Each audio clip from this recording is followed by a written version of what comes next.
জানি যে সিগারেট পুরুষরা যখন খায় তখন হচ্ছে কোনো মানে আইনের লোক জানছি ওনারা দুইজন নাকি সিগারেট খাইতেছিল, এখন কিছু লোক নাকি নামাজ পড়তে যেতেছিল, এই সময় ওই ওনারা বাধা দেওয়ায় নারী পুরুষ সবাইকে প্রকাশ্যে ধূমপান না করার অনুরোধ জানিয়েছেন স্বরাষ্ট্র উপদেষ্টা লেফটেন্যান্ট জেনারেল অবসরপ্রাপ্ত মোহাম্মদ জাহাঙ্গীর আলম চৌধুরী।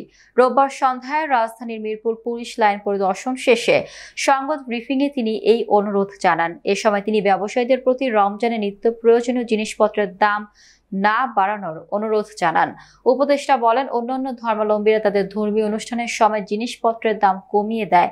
মধ্যপ্রাচ্যের মুসলিম দেশগুলোতেও রমজানে জিনিসপত্রের দাম কমিয়ে রাখা হয়, আর আমাদের দেশে উল্টোটা হয়।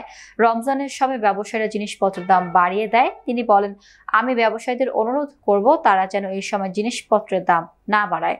রমজানের সময় তারা যেন জিনিসপত্রের দাম যথাসম্ভব কম রাখে। এটি করতে পারলে ভোক্তাদের সাশ্রয় হবে, তারা স্বস্তি পাবে। সাংবাদিকদের এক প্রশ্নের জবাবে স্বরাষ্ট্র উপদেষ্টা বলেন, এটা স্বীকার করতে হবে যে এবার জিনিসপত্রের দাম গতবারের চেয়ে কম, আর অভিযান না চালিয়েও যদি জিনিসপত্রের দাম নিয়ন্ত্রণে রাখা যায় সেটা তো আরো ভালো। লালমাটিয়ায় 2 নারীর উপর হামলার বিষয়ে এক প্রশ্নের জবাবে উপদেষ্টা বলেন, আমি যতটুকু জেনেছি তারা সিগারেট খাচ্ছিলেন, কিছু লোক সেখানে গিয়ে নামাজ পড়তে যাচ্ছিলেন।